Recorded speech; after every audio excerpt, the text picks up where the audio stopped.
एक पहाड़ी के ऊपर विक्रमपुर नाम का छोटा सा राज्य था, जहाँ का राजा ईमानदार और कर्तव्यनिष्ठ था।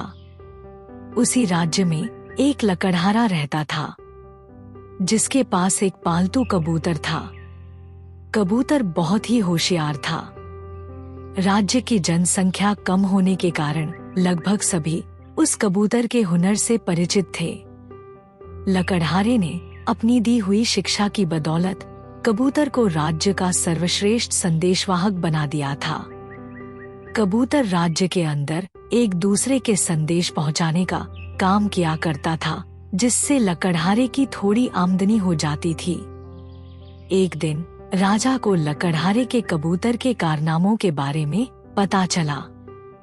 राजा ने लकड़हारे को राज्य में पेश करने का आदेश दिया।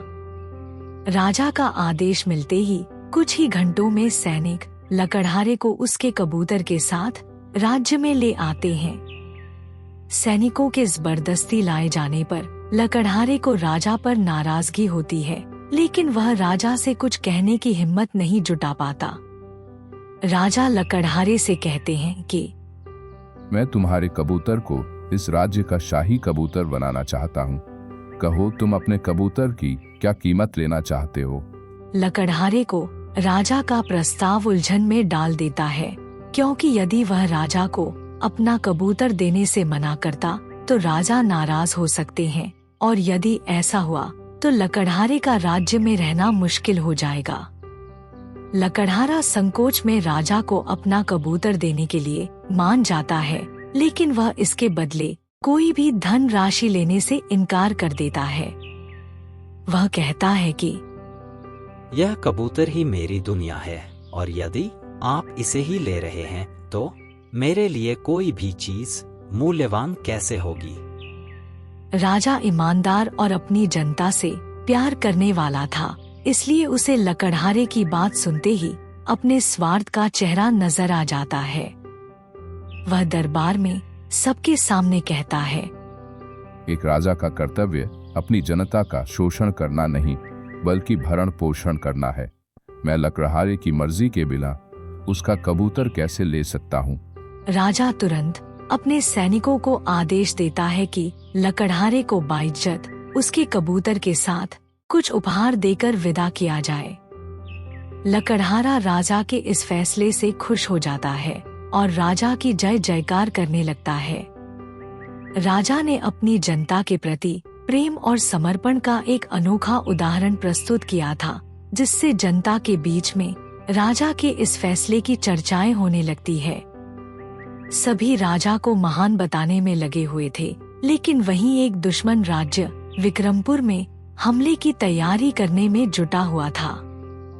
विक्रमपुर के राजा इस बात से बिल्कुल बेखबर थे, क्योंकि उन्होंने हमेशा सभी राजाओं से मित्रतापूर्ण व्यवहार किया था।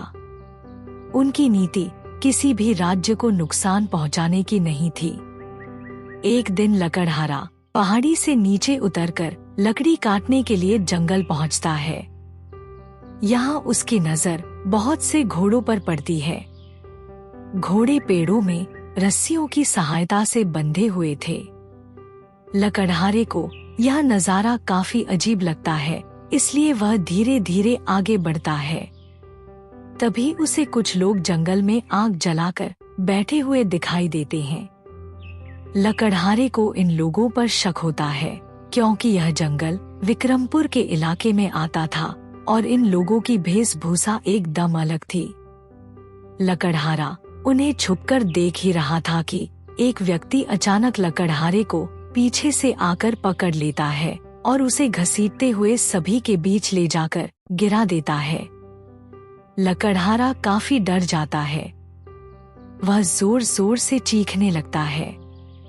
तभी एक सैनिक लकड़हारे को चुप करवाते हुए कहता है कि तुम चीखना बंद करो और हमें ये बताओ कि हम विक्रमपुर में कब्जा कैसे कर सकते हैं। सैनिक के इस प्रश्न से लकड़हारे को सारी बात समझ में आ जाती है।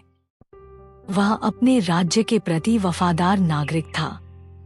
वह अपने राज्य को अपनी आंखों के सामने गुलाम बनते नहीं देख सकता था। उसने तय किया कि किसी भी कीमत पर वह सैनिकों के सामने अपनी जबान नहीं खोलेगा।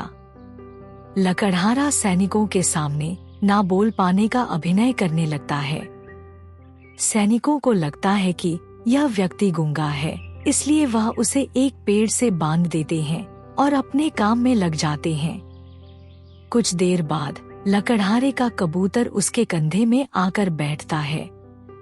लकड़हारा कबूतर को निर्देश देता है कि कबूतर राजा के पास जाकर उन्हें इस खतरे से आगाह करे। कबूतर बहुत होशियार था।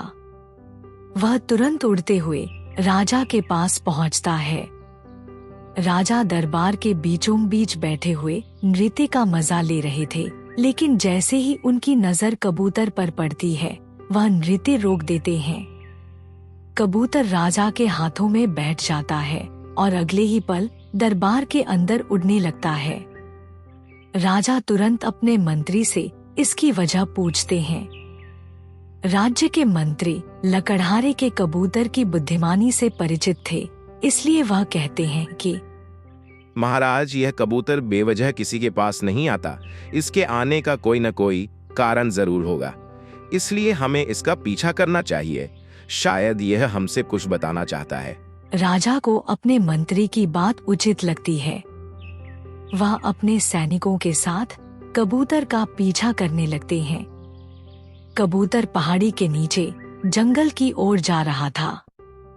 राजा अपने सैनिकों से जंगल की तरफ चलने को कहते हैं।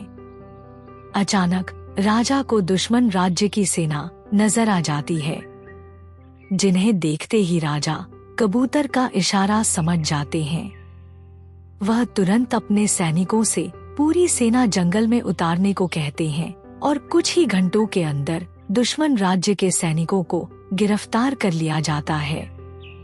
विक्रमपुर के सैनिकों को जैसे ही लकड़हारा दुश्मनों के चंगुल में दिखाई देता है, वह राजा से बताते हैं कि यह तो अपने राज्य का ही नागरिक है और यह कबूतर भी इसी का है। हालांकि राजा पहले ही लकड़हारे से मिल चुके थे, इसलिए वह उसे पहचान जाते हैं। राजा लकड़हारे की राज्य के प्रति वफादारी से खुश होकर उसे अपने राज्य का सम्मानीय नागरिक घोषित कर देते हैं और उसके कबूतर को बहादुर सैनिक का दर्जा दिया जाता है, जिससे दोनों का जीवन बदल जाता है।